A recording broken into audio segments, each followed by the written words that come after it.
Bismillahirrahmanirrahim. Assalamu alaikum wa rahmatullahi wa barakatuhu. Today we are going to study our next topic, that is recombinant DNA technology.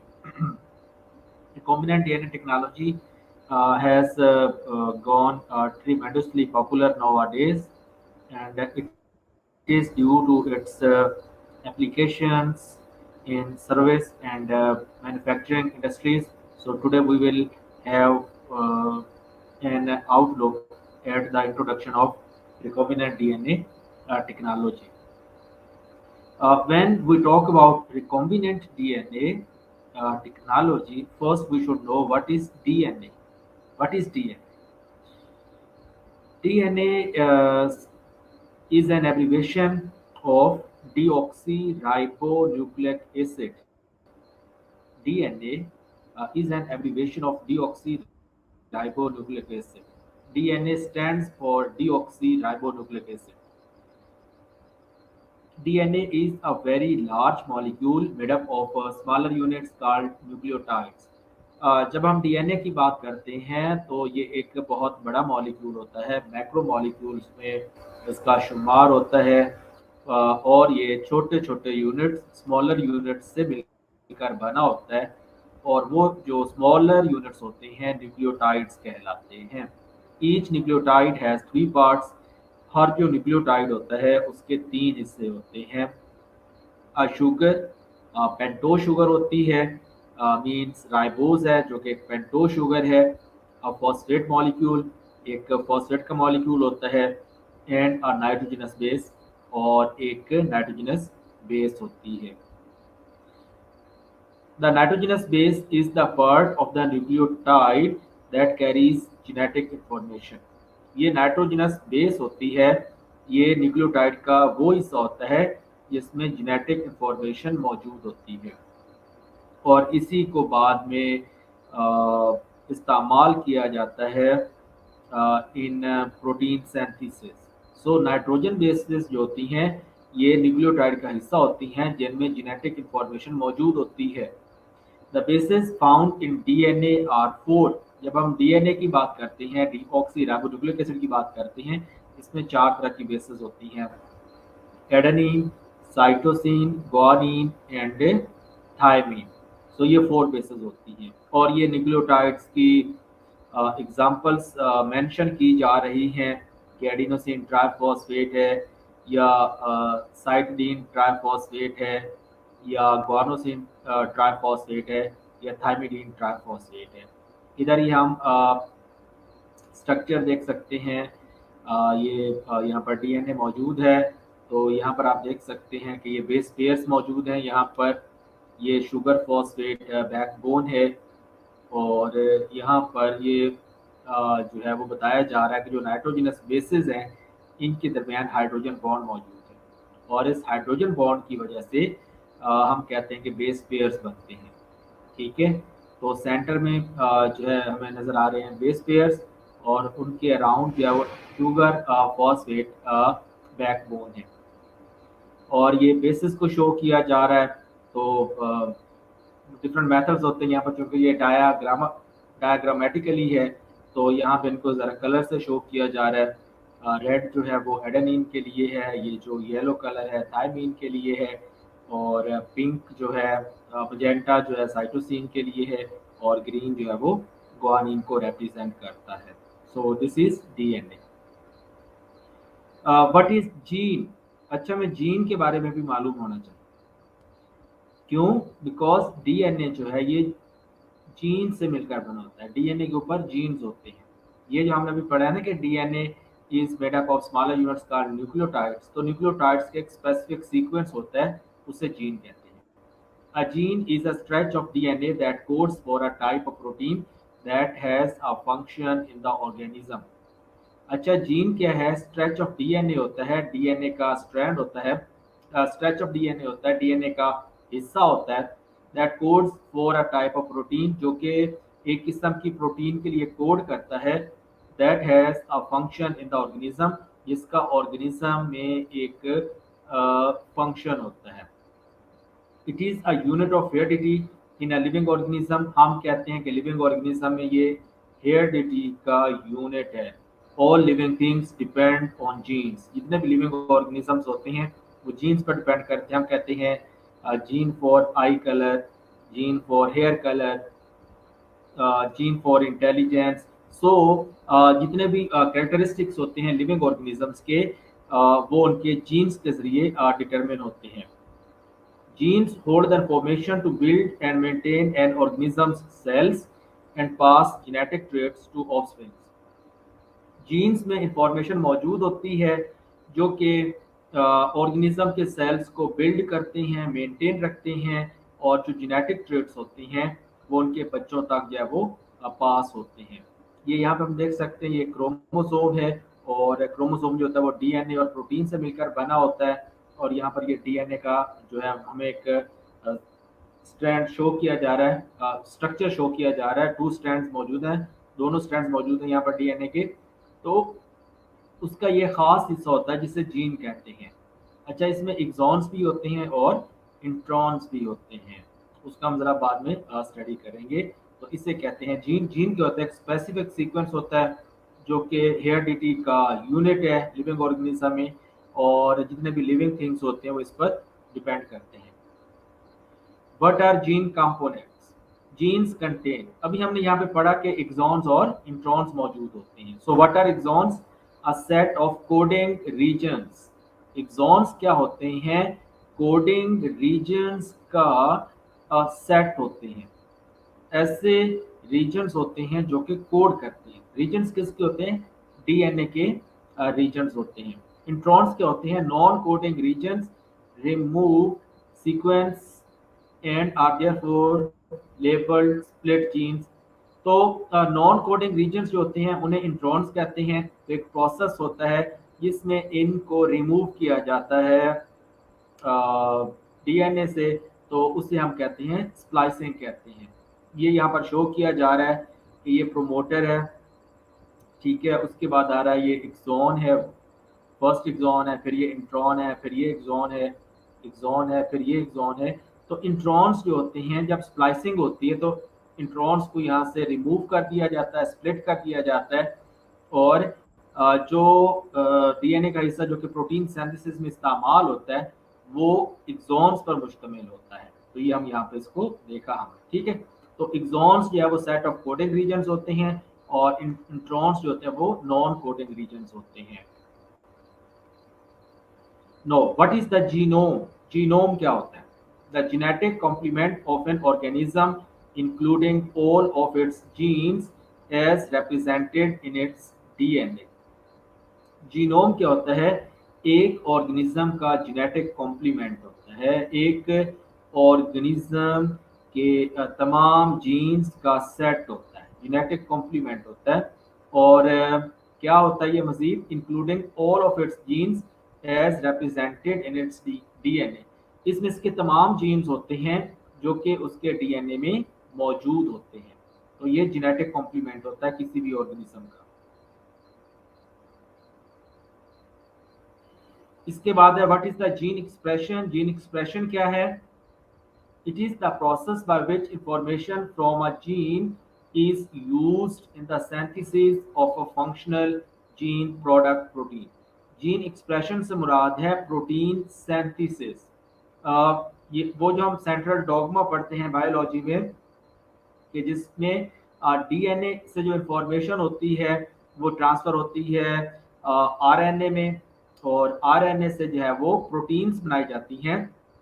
तो ये जो process होता है transcription plus translation, तो जिसके नतीजे में प्रोटीन की सिंथेसिस होती है, ये प्रोसेस प्रोटीन सिंथेसिस कहलाता है। इसको हम जीन एक्सप्रेशन भी कहते हैं, कि जीन्स एक्सप्रेस हो रहे हैं और अपनी प्रोडक्ट्स जो है उसको सिंथेसाइज कर रहे हैं। सो जीन एक्सप्रेशन से मुराद होता है कि जीन प्रोडक्ट बनते हैं, प्रोटीन्स बनते हैं। The process of gene expression is used by all known life.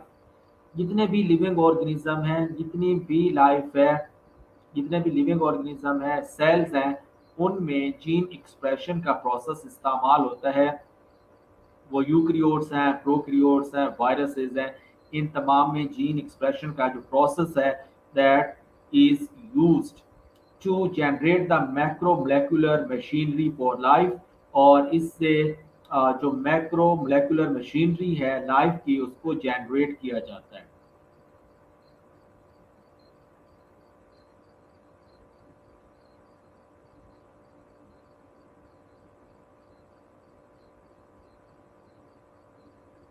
तो इसके बाद आ जाता है यहाँ पर स्टेप्स ऑफ जीन एक्सप्रेशन। जब हम जीन एक्सप्रेशन के स्टेप्स की बात करते हैं तो सबसे पहला स्टेप होता है ट्रांसक्रिप्शन, जिसमें मैसेंजर आरएनए की सिंथेसिस होती है।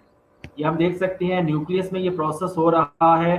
So the process of transcription in eukaryotes takes place in nucleus. So यहाँ पे हम देख सकते हैं कि डबल स्ट्रैंडेड डीएनए मौजूद है और प्रोसेस हो रहा है ट्रांसक्रिप्शन, जिसके नतीजे में मैसेंजर आरएनए ट्रांसक्रिप्ट बन रहा है। सिंगल स्ट्रैंडेड मैसेंजर आरएनए जो है वो बनता है। अच्छा, इसके बाद इसे एक्सपोर्ट किया जाता है इन द साइटोप्लाज्म, और उससे पहले क्या होता है पोस्ट ट्रांसक्रिप्शनल प्रोसेस होता है, आरएनए स्प्लाइसिंग होती है। अभी हमने पढ़ा कि जो एक्सॉन्स होते हैं वो आगे प्रोटीन सिंथेसिस करते हैं, इंट्रॉन्स को रिमूव कर दिया जाता है तो वो स्प्लाइसिंग कहलाती है, आरएनए स्प्लाइसिंग। तो उसके बाद है ट्रांसलेशन, प्रोटीन सिंथेसिस है। अच्छा, ये जो प्रोटीन सिंथेसिस है, अब ये मैसेंजर आरएनए जब बाहर आ चुका है तो ये राइबोसोम्स पर अटैच होता है और प्रोटीन सिंथेसाइज होती है। और उसके बाद होता है post translational modification of a protein. एक जो प्रोटीन है उसकी पोस्ट ट्रांसलेशनल मॉडिफिकेशन होती है, उसमें चेंजेस आते हैं और ये एक फंक्शनल प्रोटीन के तौर पर जो है वो वजूद में आती है और अपना काम करती है। सो ये हैं steps of gene expression. Transcription है, पोस्ट ट्रांसक्रिप्शनल प्रोसेस है जिसे आरएनए स्प्लाइसिंग कहते हैं, ट्रांसलेशन है, और post translational modification of a protein इसमें शामिल हैं। तो ये हम डायग्राम में भी इसको देख सकते हैं।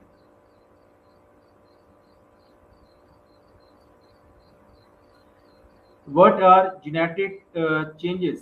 Genetic changes क्या होते हैं? An alteration is a segment of DNA which can disturb a gene's behavior and sometimes leads to disease. Alteration से मुराद ये है कि डीएनए के सेगमेंट में चेंज आता है, और ये जो डीएनए के सेगमेंट में चेंज आता है वो एक जीन के बिहेवियर को डिस्टर्ब कर सकता है, और इससे जो है वो समटाइम्स कोई वो डिजीज आ जाती है। तो जो डीएनए है उसके सेगमेंट्स में हमने भी पढ़ा था कि जो सेगमेंट्स ऑफ डीएनए होते हैं उन्हें जीन्स कहते हैं। सो जीन्स में अल्ट्रेशन होती है, डीएनए के सेगमेंट्स में अल्ट्रेशन होती हैं, का मतलब है कि जीन्स में अल्ट्रेशन होती हैं और वो उस जीन के बिहेवियर को डिस्टर्ब करते हैं और इससे डिजीज होती है। और it may be small genetic change, genetic drift. तो ये एक स्मॉल जेनेटिक चेंज हो सकता है, जेनेटिक ड्रिफ्ट होता है, म्यूटेशन होती है, या फिर ये लार्ज जेनेटिक चेंज भी हो सकता है जिसे जेनेटिक शिफ्ट कहते हैं और रिकॉम्बिनेशंस कहते हैं। सो ये स्मॉल जेनेटिक चेंज भी हो सकता है जिसे हम जेनेटिक ड्रिफ्ट या म्यूटेशन कहते हैं, और ये लार्ज जेनेटिक चेंज भी हो सकता है जिसे हम जेनेटिक शिफ्ट या रिकॉम्बिनेशन कहते हैं। इसके बाद है व्हाट इज म्यूटेशन। सो यहाँ पे लिखा है आर चेंजेस। म्यूटेशन क्या होते हैं? Mutation are changes in the DNA sequence of a cell's genome caused by radiation, viruses, transposons and mutagenic chemicals. So ये चेंजेस होते हैं जो कि डीएनए के सीक्वेंस में आते हैं। डीएनए के सीक्वेंस में कुछ चेंजेस आ रहे होते हैं और वो म्यूटाजेंस के जरिए होते हैं। अब म्यूटाजेंस क्या हो सकते हैं? रेडिएशंस होती हैं, वायरसेस होते हैं, ट्रांसपोसॉन्स होते हैं और म्यूटाजेनिक केमिकल्स होते हैं। ये यहाँ पर शो किया जा रहा है कि वाइल्ड टाइप हीमोग्लोबिन डीएनए है, ठीक है, और ये म्यूटेंट हीमोग्लोबिन डीएनए है। सो यहाँ पर जो है एक जो सिंगल बेस है वो उसमें चेंज आ रहा है। ये देखिए साइटोसिन प्लेस में है, जो इधर वो है थर्ड नंबर पे थायमीन वो भी इन प्लेस है, लेकिन सेंटर में जो थायमीन है वो रिप्लेस हो गया बाय एडेनिन, और इससे ये सारा फंक्शन जो चेंज हो जाता है। और फिर हम ये देखते हैं कि जब इनसे मैसेंजर आरएनए बनता है तो इनके जो कॉम्प्लीमेंट्री होती हैं बेसिस वो आके अटैच होती हैं तो in case of mutant haemoglobin DNA जो मैसेंजर आरएनए बनता है वो भी चेंज होता है। और इससे क्या होता है कि नॉर्मल हीमोग्लोबिन में जो है वो ग्लूटामेट बन रहा होता है, ग्लूटामिक एसिड बन रहा होता है। या आपके सिकल सेल हीमोग्लोबिन में क्या होता है, यहाँ पे वेलिन आ जाता है अमीनो एसिड। तो सिर्फ एक बेस के चेंज होने की वजह से एक अमीनो एसिड का स्ट्रक्चर चेंज हो जाता है, तो इसे कहते हैं म्यूटेशन। रिकॉम्बिनेशन क्या होता है, जिसे हमने कहा लार्ज स्केल जो चेंजेस होते हैं, जो लार्ज जेनेटिक चेंजेस होते हैं, उनको जेनेटिक शिफ्ट या रिकॉम्बिनेशन कहते हैं। The exchange of corresponding DNA segments between adjacent chromosomes during the special type of cell division that results in the production of new genetic makeup. Recombination क्या है कि जो डीएनए सेगमेंट्स होते हैं इनका एक्सचेंज होता है बिटवीन एडजेसेंट क्रोमोसोम्स। जो एडजेसेंट क्रोमोसोम्स होते हैं उनके दरमियान एक्सचेंज ऑफ सेगमेंट्स होता है, और ये होता है during the special type of cell division. और उसके नतीजे में जो है वो जो सेल्स बनते हैं, जो इंडिविजुअल्स बनते हैं, they have new genetic makeup. तो अभी हमने पढ़ लिया कि डीएनए क्या है और डीएनए में चेंजेस कैसे आते हैं। तो ये भी तक हमने पढ़ा जो नेचुरल प्रोसेसेस थे। अब इन्हीं प्रोसेसेस को इस्तेमाल करते हुए साइंटिस्ट ने जो है वो मेथड यूज़ किया, डेवलप किया रिकॉम्बिनेंट डीएनए टेक्नोलॉजी। सो जिससे जो है इस्तेमाल किया जा रहा है इंडस्ट्रीज़ में और बहुत सारे सेक्टर्स में, सर्विस इंडस्ट्रीज़ में, मैन्युफैक्चरिंग जो प्रोसेसेस होते हैं, मैन्युफैक्चरिंग सेक्टर्स होते हैं, तो इसे फॉर ह्यूमन वेलफेयर के लिए इस्तेमाल किया जा रहा है। सो रिकॉम्बिनेंट डीएनए टेक्नोलॉजी को हम डिफाइन कर सकते हैं कि इसे हम इन विट्रो रिकॉम्बिनेशन भी कहते हैं, इन विट्रो रिकॉम्बिनेशन भी कहते हैं कि ये लैब में होते हैं, ठीक है। जेनेटिक इन विट्रो मतलब होता है टेस्ट ट्यूब में जो रिएक्शन होता है। जेनेटिक इंजीनियरिंग भी इसी को कहते हैं, और इसको जेनेटिक सर्जरी भी कह सकते हैं। यानी कि चेंज करना है ना, किसी चीज़ को रिप्लेस करना है, उसको ज़्यादा बेहतर करना भी कह सकते हैं। So in genetic engineering, recombination can also refer to artificial and deliberate recombination of pieces of DNA from different organisms, creating what is called recombinant DNA. जब हम जेनेटिक इंजीनियरिंग की बात करते हैं तो इसमें रिकॉम्बिनेशन से मुराद होता है कि आर्टिफिशियल यानी कि man made and deliberate recombination of pieces of DNA. जो डीएनए के पीसेस होते हैं, जीन्स होते हैं, उनका अपनी मर्जी से रिकॉम्बिनेशन तैयार किए जाते हैं फ्रॉम डिफरेंट ऑर्गेनिजम्स, मुख्तलिफ ऑर्गेनिज्म से, creating what is called recombinant DNA, जिसे रिकॉम्बिनेंट डीएनए कहते हैं। सो रिकॉम्बिनेंट डीएनए का मतलब है कि डिलिबरेट चेंजेस हैं, आर्टिफिशियल चेंजेस हैं, डिलिबरेट रिकॉम्बिनेशन है पीसेस ऑफ डीएनए का, और ये कम से कम दो मुख्तलिफ ऑर्गेनिज्म से जो है वो बिलोंग करते हैं, उसको रिकॉम्बिनेंट डीएनए कहते हैं। ये यहाँ पे बताया जा रहा है कि ये एक ऑर्गेनिज्म है और ये EcoR1 है। तो शो किया जा रहा है कि इनके जो मुख्तलिफ एंड्स हैं उनको आपस में ज्वाइन किया जा रहा है। ये एक ऑर्गेनिज्म है, ये दूसरा है। तो इसमें ये EcoR1 भी एक रिस्ट्रिक्शन एंजाइम है, यहाँ पर ये दूसरा रिस्ट्रिक्शन एंजाइम है। सॉरी, रिस्ट्रिक्शन एंजाइम तो एक ही है, लेकिन यहाँ पर ये दूसरे ऑर्गेनिज्म पर वर्किंग कर रहा है। तो ये यहाँ पर ये स्टिकी एंड्स बनाते हैं और बाद में रिकॉम्बिनेंट डीएनए बनता है। Applications of genetic engineering in medicine. So इसका लिखा है treatment of genetic diseases, gene therapy. तो क्या है कि यहाँ पर जो जेनेटिक डिजीजेस होती हैं तो उनकी ट्रीटमेंट की जाती है, ठीक है। इसको हम जीन थेरेपी भी कहते हैं। जैसा कि ये एक डिजीज़ होती है CID, तो उनमें जो है ये उसको जेनेटिक ट्रीटमेंट के लिए जीन थेरेपी के तौर पर इस्तेमाल किया जा सकता है। इसके बाद है production of medically useful biologicals. तो जो मेडिकली यूजफुल बायोलॉजिकल्स होते हैं उनकी प्रोडक्शन होती है, जैसा कि इंसुलिन को मैन्युफैक्चर किया जाता है। ये हम यहाँ पे देख सकते हैं, ये लिखा है रिकॉम्बिनेंट इंसुलिन, और ये उसका एक नाम भी है, जिसे हम कहते हैं कमर्शियल नेम कहते हैं, मार्केट नेम कहते हैं। तो इसलिए ये रिकॉम्बिनेंट ह्यूमन ग्रोथ हार्मोन है, तो उनको भी सिंथेसाइज किया जा रहा है। देन नंबर 3 पे है vaccine production. Firstly the gene in a pathogenic virus that stimulates protective immunity should be identified. तो सबसे पहले ये होता है कि पैथोजेनिक वायरस है, डिजीज कॉज कर सकता है, बहुत ही जो है ये खतरनाक वायरस है। तो उसका जीन जो है वो आइडेंटिफाई किया जाता है, जो कि प्रोटेक्टिव इम्यूनिटी जो है वो स्टिमुलेट करता है। That portion of DNA is then isolated and incorporated into an established harmless virus. अच्छा, ये जो डीएनए का पोर्शन होता है इसे अब अलहदा किया जाता है और एक जो इस्टेब्लिश्ड हार्मलेस वायरस होता है उसमें इसको वो इनकॉर्पोरेट कर देते हैं, जैसे कि वैक्सीनिया वायरस के सिलसिले में यहाँ पे ये बताया जा रहा है।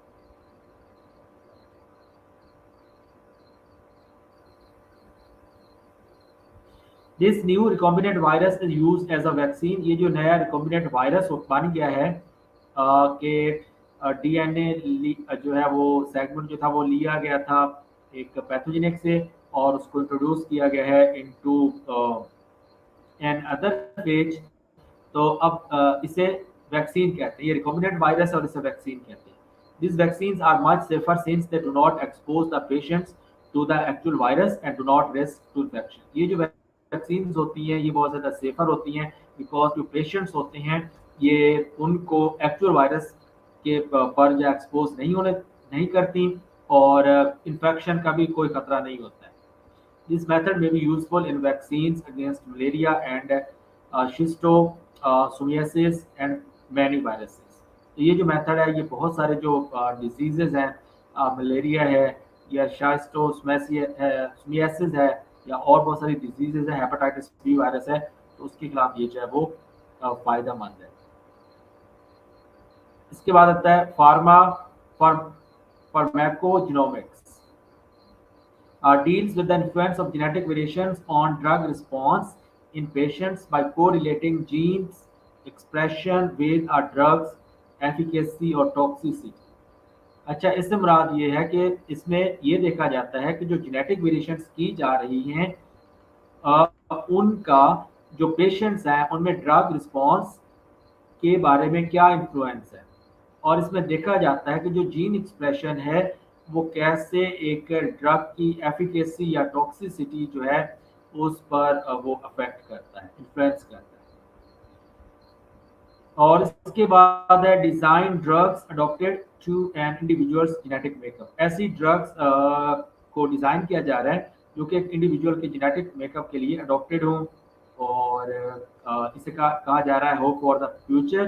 सो ये हम देख सकते हैं पेशेंट है तो ये डॉक्टर के पास जाएगा, वो सिम्टम्स देखेगा और उसके बाद जो है उसके कोई टेस्ट होंगे और टेस्ट के बाद जो है पता चलेगा कि उस जो बीमारी है, सिकनेस है, डिजीज़ है, उसकी वजह क्या है। तो उसके बाद जो है वो अप्रोप्रिएट ड्रग्स जो है वो सजेस्ट करेगा और पेशेंट जो है उसको फ़ायदा होगा। तो यहाँ पर ऐसी ड्रग्स डिज़ाइन की जा रही हैं जो कि एक इंडिविजुअल के जेनेटिक मेकअप के लिए अडॉप्टेड हो। तो थैंक यू, इतना ही था। तो आज हमने पढ़ा है रिकॉम्बिनेंट डीएनए टेक्नोलॉजी का इंट्रोडक्शन। कल हम इसके स्टेप्स स्टडी करेंगे कि एक जो रिकॉम्बिनेंट डीएनए है मॉलिक्यूल है वो कैसे बनाया जाता है। तो वो इंशाल्लाह हम नेक्स्ट टाइम स्टडी करेंगे। आज के लिए इतना ही है। आपके क्वेश्चंस हैं तो वो आप कमेंट सेक्शन में कर सकते हैं और इसी तरह आप अपने सजेशंस भी दे सकते हैं और व्हाट्सएप पर भी आप जो है वो रब्ता कर सकते हैं। Thank you.